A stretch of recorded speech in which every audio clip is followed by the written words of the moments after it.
Hi and welcome to One Week at a Time. My name's Brett Burden. The conversation that I wanted to have with you today, I decided to change because I've been reading some disturbing things in some articles recently, and thought we really need to talk about how we're communicating, or how we are communicating with our employees. And that one of the stories was the fact that a small company here in Victoria now owes one of its employees $26,000. They've only been with the company for 3 months, mind you, in back pay, because they've been underpaying this person. And when I read the story, I couldn't quite believe it, and the more I read it, the more I come to understand how that came about, how that number's come about.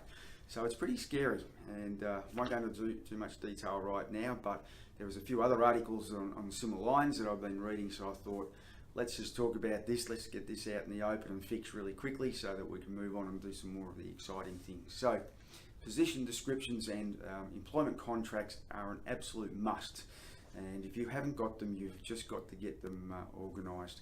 I have a template here. I'm more than happy to send that to you. It's a complete position description. You've just obviously got to put your name and details and the company name and details on it, and it then belongs to you. But a really good position description, or should I say employment contract, consists of, and this one actually says it in the first line here, first paragraph: the following clauses should be read in conjunction with Appendix A, Conditions of Service, Appendix B, which is the Schedule of Remuneration, Appendix C, Position Description, and Appendix D, Pre-existing Injury Declaration, all of which are attached.